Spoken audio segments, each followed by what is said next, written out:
धनबाद की गिरती विधि व्यवस्था अपराधियों को बेलगाम छोड़ने एवं व्यवसायियों में बढ़ते भयादोहन और आक्रोश के बाद समाज सेवी कृष्णा अग्रवाल ने कल से आमरण क्षमा करेंगे अनिश्चित काल के लिए सत्याग्रह शुरू किया था। और आज सरजू राय जो कि जमशेदपुर पूर्वी से विधायक हैं, वो यहाँ पहुंचे हैं और उसके बाद इनका जो आंदोलन है उन्होंने आग्रह करके आज समाप्त करवाया है। कृष्णा अग्रवाल जी, सीधे हम आपसे रूबरू पहले होना चाहेंगे। ये बताइए, जो मुद्दे थे उस पर किस हद तक आप लोग सफल रहे उस पर आंदोलन करने में, और आज सरजू राय जी से क्या कुछ आश्वासन मिला जिसकी वजह से आप लोगों ने हड़ताल को बंद किया? सबसे पहले तो मैं माननीय विधायक सरजू राय जी का आभार व्यक्त करता हूँ, जिन्होंने बिना किसी आमंत्रण और बिना किसी सूचना के स्वतः संज्ञान लेते हुए और बिना हम लोगों से बात किए सरकार से बात किया। सरकार के जो उच्च अधिकारी है, अपर गृह सचिव और मुख्य सचिव से इन्होंने धनबाद के विषय को बताया। हम लोग जो यहाँ सत्याग्रह आंदोलन कर रहे हैं ये भी उनकी नजर में दिया और उनके तरफ से एक आश्वासन भी मिला। इन्होंने समस्या भी बताई है, समस्या का समाधान भी बताया और अभी इन्होंने अपने संबोधन में विस्तार पूर्वक तीनों विषय को रखा है, प्रेस से भी बातचीत में रखा है और अभी स्पीकर ऑन करके इन्होंने अविनाश कुमार जी से बात भी कराई, जिसपे एक आश्वासन मिला है कि निकट भविष्य में वो सीबीआई को भी धनबाद के विषय में लिखेंगे और इंटरपोल में भी उसका वीजा कैंसिल कर, जो क्रिमिनल्स हैं जो देश के बाहर हैं उसका एक अलग प्रोसीडिंग होता है। उन्होंने कहा है कि हम इंटरपोल को भी लिखवाएंगे और बहुत जल्दी इसका कोई निष्कर्ष निकलेगा। इसी विषय को लेकर ये हम लोग स्थगित नहीं किए, आज विराम दिए हैं। ये दूसरा चरण हुआ, पहला चरण क्या होगा? अगर अगले 10 दिन के अंदर सरकार की तरफ से कोई ठोस निर्णय नहीं लिया जा सकता है और अपराध अगर इसी तरह से अपराधी अगर अपराध को अंजाम देते रहेंगे तो निश्चित रूप में हम लोग मिल बैठ करके बात करेंगे। अभी हमने घोषणा भी किया है कि रविवार को एक बड़ी बैठक भी हम लोग करेंगे, जितने भी सामाजिक संगठनों का हम लोग को इसमें सहयोग मिला, जो सारे लोग कदम से कदम मिला करके आए और हम लोग को समर्थन दिया है, तो सारे लोगों को बुलाकर बैठ के बातचीत करके अगली रणनीति भी तय करेंगे। और ये तय है कि अगला जो तीसरा चरण का जो आंदोलन होगा इससे भी तेज और इससे भी धारदार आंदोलन होगा, इसमें कहीं कोई संकोच नहीं। अगला आंदोलन धनबाद में दिखेगा या रांची में दिखेगा? नहीं, पहला तो धनबाद, शुरुआत तो धनबाद से ही करेंगे, आवश्यकता पड़ेगी तो रांची में भी। तो ये कृष्णा अग्रवाल थे जिन्होंने स्पष्ट किया है कि यह आंदोलन की दूसरी रणनीति थी, दूसरा चरण था और आज इन्होंने यहाँ पे इसे विराम दिया है, लेकिन 10 दिन के अंदर अगर सुधार नहीं होती है विधि व्यवस्था में तो अगला जो चरण है वो अब मिल बैठ कर ये लोग तय करेंगे। अब हम सरजू राय और जो एक और समाज सेवी यहाँ पर अशोक सिंह है, कांग्रेस नेता भी है, उनसे भी बात करने का प्रयास करेंगे। कांग्रेस नेता अशोक सिंह भी यहाँ पर सत्याग्रह में समर्थन देने के लिए पहुंचे थे। सत्याग्रह पे वो बैठे भी काफी लंबे समय तक और अब चूंकि आंदोलन अब विराम आंदोलन को दे दिया गया है, तो इनसे पूछते हैं कि जिस मकसद को लेकर आप लोग सत्याग्रह पर बैठे थे, आपने कृष्णा अग्रवाल को भी समर्थन दिया, उसमें कितना आप लोग सफल हुए? देखिए, सफलता का पैमाना किसे मानते हैं मुझे नहीं पता है, लेकिन सफल यह इसलिए हुआ है कि समाज के हर तबके के लोग आए हैं। आज दोपहर से यहाँ बैठा हूँ, जब से भुवनेश्वर से आया आकर के मैं सीधे यहीं पे बैठा हूँ और सिंदरी से भी लोग आए, यादव महासभा के भी लोग आए। तो हम कह सकते हैं आप चैम्बर के जितने पदाधिकारी हैं वो सारे लोग आए, तो सब तरह के लोगों का समर्थन मिला। हमारा पहली जीत ये हुआ और सरजू राय जी बिना किसी आमंत्रण के आए हम लोगों के इस आंदोलन को समर्थन देने के लिए,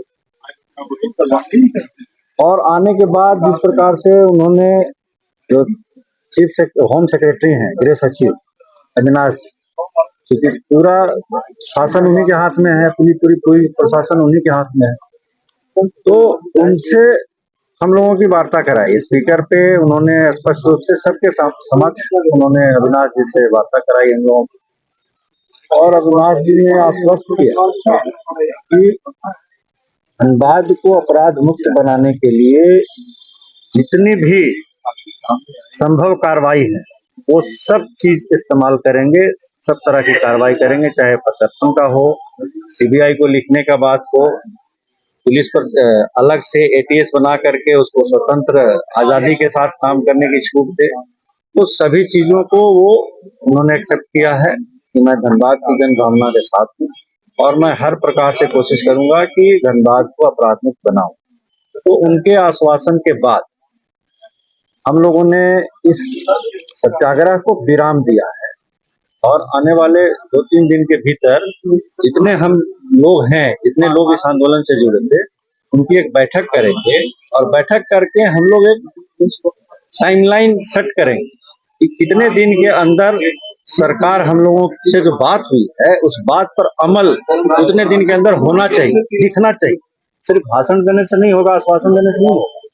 जो उन्होंने कहा है उस पर कितना अमल हुआ है वो दिखना भी चाहिए। स्थानीय जनप्रतिनिधि नहीं पहुंचे, जमशेदपुर से विधायक चलकर आ गए, क्या लगता है कि वो कहीं ना कहीं संवेदनहीन हो गए हैं? देखिए, ये मंच सबके लिए खुला था, चाहे वो भारतीय जनता पार्टी के विधायक हों, सांसद हों या उनके जो जिला अध्यक्ष हों, संगठन के लोग हों, सारे लोगों के लिए ये मंच खुला और सारे लोग धनबाद के नागरिक पहले हैं, जनप्रतिनिधि बाद में है, सांसद विधायक बाद में है, पहले वो यहाँ के स्थानीय निवासी हैं। तो उनको इसमें आना चाहिए था, उनके लिए कोई यहाँ पे बैरियर नहीं लगा हुआ था या उनकी कोई खिलाफत यहाँ नहीं कर रहा था।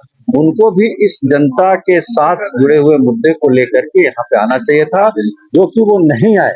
तो कहीं न कहीं वो दिखाते हैं कि वो धनबाद के जो लोग हैं उनके दुख में, सुख की तो बात नहीं, अभी दुख की बात है, उस दुख में वो साथ नहीं। धरना होता है तो आकर के भाषण दे के चले जाते हैं, लेकिन जब बंदी होता है, जब बंदी किया गया इनके द्वारा, चैम्बर के द्वारा, तो उस बंदी में वो कहीं नहीं दिखे। लोगों के लिए ये मंच खुला और सारे लोग धनबाद के नागरिक पहले हैं, जनप्रतिनिधि बाद में है, सांसद विधायक बाद में है, पहले वो यहाँ के स्थानीय निवासी हैं। तो उनको इसमें आना चाहिए था, उनके लिए कोई यहाँ पे बैरियर नहीं लगा हुआ था या उनकी कोई खिलाफत यहाँ नहीं कर रहा था।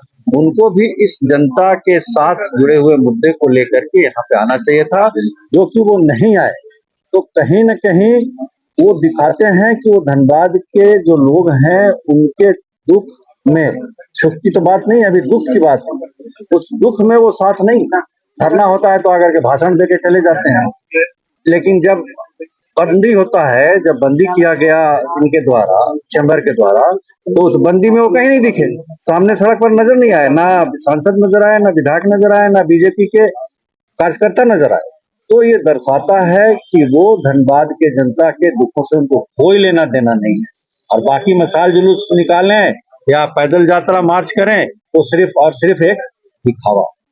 बिल्कुल, तो 2 दिसंबर को कल ही राज सिन्हा का एक आक्रोश मार्च भी जिले में होने वाला है और बावजूद 2 दिन के सत्याग्रह में वो कहीं नजर नहीं आए। तो इससे जो लोग यहाँ पर सत्याग्रह में बैठे हुए थे, अशोक सिंह ने भी आरोप लगाया कि संवेदनहीनता कहीं न कहीं झलकती है और ऐसा लगता है कि वो धनबाद के लोगों के साथ नहीं है। सिर्फ और सिर्फ प्रदर्शन करना और आक्रोश मार्च निकालना ही काफ़ी नहीं होता है। जो लोग आंदोलन कर रहे हैं, उनका समर्थन देना, उनके सहयोग में आकर के बैठना, उनके समर्थन में आकर के यहाँ पर बैठना भी बहुत मायने रखता है। हम अब सरजू राय से बात करेंगे और जानेंगे कि उन्होंने यहाँ आकर किस तरह की आश्वासन यहाँ पर धरनार्थियों को, जो सत्याग्रह पर जो लोग बैठे थे, उन्हें दिया है। ठीक है? सरजू राय जी, जो धरना स्थल है, सत्याग्रह स्थल है, यहाँ पर पहुंचे हुए हैं। इनके आने के बाद ही जो इनका आश्वासन था, उसके बाद एक धरना समाप्त हुआ है। क्या कुछ बातें इन्होंने अधिकारियों से की है और किस तरह का आश्वासन मिला है, सीधे इनसे रूबरू होते हैं। सरजू राय जी, क्या कुछ हुआ जिसकी वजह से इन लोगों का धरना स्थल पर आज इन्होंने आंदोलन को विराम देने की बात की? कृष्णा अग्रवाल की सबसे पहले प्रशंसा की जानी चाहिए। जो भय पसरा हुआ है जमशेदपुर में, धन्यवाद। जो भय पसरा है धनबाद में, उस भय के सामने उन्होंने अपने छाती को लेकर सामना करने का साहस किया। मैं कृष्णा अग्रवाल जी को भी जानता हूँ, यहाँ के समाज को भी जानता हूँ। 6-7-8 महीने से यहाँ जो हो रहा है उसको भी मैं देख रहा हूँ। तो मुझे ये लगा कि जो भी आंदोलन, धरना, सत्याग्रह होते हैं तो इसीलिए होते हैं कि सरकार इस बात को सुने और सरकार इसके लिए कार्रवाई करे। मैंने सरकार के जो सबसे सक्षम पदाधिकारी, गृह सचिव हैं, मुख्य सचिव हैं, उनसे मैंने बात की, उनको सारी बातों को बताया, उनको रास्ता भी बताया कि इसमें क्या आप कर सकते हैं। उन्हें कहा कि नहीं ठीक है, हम इस पर पालन करें। तो मैंने उनकी बात यहाँ बता दिया और यहाँ भी सबके सामने फोन करके मैंने यही बात उनसे कही, उन्होंने भी वही कहा। तो अब मेरा दायित्व तो बनता है कि जो बातें हुई हैं उन बातों को सरकार तारीफ करे, और मैं इसको राजनीतिक पचड़े में नहीं ले जाना चाहता हूँ, इसलिए मैंने मुख्यमंत्री से नहीं बात किया, इसके अधिकारियों से बात की।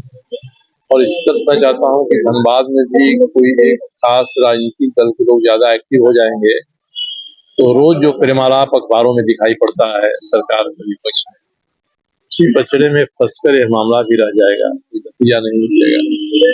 तो इससे एक जन आंदोलन खड़ा हो, तब सरकार झुकेगी दबेगी, और मुझसे जो वादा किया है सरकार के प्रतिनिधि ने उसको पूरा कराना मेरा दायित्व है। मैं इनको इस दायित्व से मुक्त कर रहा हूँ। तीर्थन अग्रवाल के साथियों का दायित्व यही है कि यहाँ सबों को इकट्ठा करें, रखें, सबका मनोबल बढ़ाएं। मुझसे जो बात हुई है मैं उसके लिए अपने तय पाल करूँ। लेकिन जिस तरह से धनबाद में व्यवसायी हलकान है, आज 2 दिन पहले भी एक व्यवसायी को गोली मार दी गई और लगातार इस तरह की घटनाएं हो रही है। आपको और आप भी धनबाद के हर एक गतिविधि से अवगत है। क्या लगता है कि मुख्यमंत्री को अपने स्तर से इसे संज्ञान में नहीं लेना चाहिए? मुख्यमंत्री के संज्ञान में ये नहीं है, ऐसा हम लोग कैसे कह सकते हैं? पुलिस कोई बयान यहाँ उनका की नहीं आता। पुलिस यहाँ की पहल नहीं कर रही है, तब गृह सचिव ने एक एटीएस बना दिया है।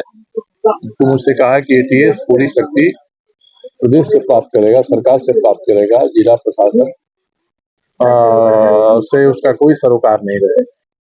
तो ये दिखाए तो 2 दिन 4 दिन 5 दिन में एटीएस ने क्या किया। और मैंने रास्ता बताया है कि एटीएस को यहाँ के जो अपराधी गिरोह हैं उन पर अंकुश लगाए, वो जो इनका संचालन कर रहा है दुबई में बैठ के, उसको भी पूरा लगाए। उसके लिए सबूत जुटाना राज्य की सरकार का काम है।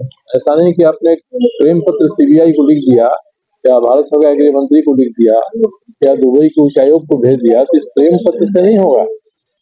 ये साबित करना पड़ता है, इसे कोर्ट से वारंट कराइए, प्रमाण दीजिए कि जो व्यक्ति दुबई में है वही यहाँ का गिरोह चला रहा है।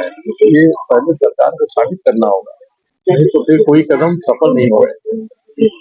तो जिस तरह से विधायक सरजू राय ने बताया कि आपको जो भी आप आंदोलन कर रहे हैं वह तो अपनी जगह पर थी, और इन्होंने जिस तरह से गृह सचिव से बात कर यहाँ पर आंदोलन को समाप्त करवाया। एक बात इन्होंने बहुत बड़ी कही है कि उनकी जो बातें हुई है गृह सचिव से, उसमें इस बात का जिक्र जरूर है कि आप भले ही उसके खिलाफ एटीएस का गठन कर देते हैं, लेकिन आप उसे सजा तभी दिला सकते हैं जब उसके खिलाफ आपके पास पर्याप्त सबूत होगी, और सबूत जो है वह कोर्ट में आप पेश करेंगे उसके खिलाफ। अंतर्राष्ट्रीय न्यायालय में अगर यह मामला जाता है या फिर ये जो प्रत्यर्पण का जब मामला बनता है, तो तमाम जो सबूत होंगे उसी के आधार पर उसका प्रत्यर्पण संभव हो पाएगा। तो ये प्रत्यर्पण कैसे करना है, इस पर भी उन्हें माकूल आश्वासन मिला है। बहरहाल आज जो यह आंदोलन चल रहा था आज तो यहाँ पे समाप्त हो गया, लेकिन कोयलांचल धनबाद के व्यवसायियों के साथ जो घटनाएं घट रही हैं वो कब तक घटेंगी और कब तक उन्हें राहत मिलेगी,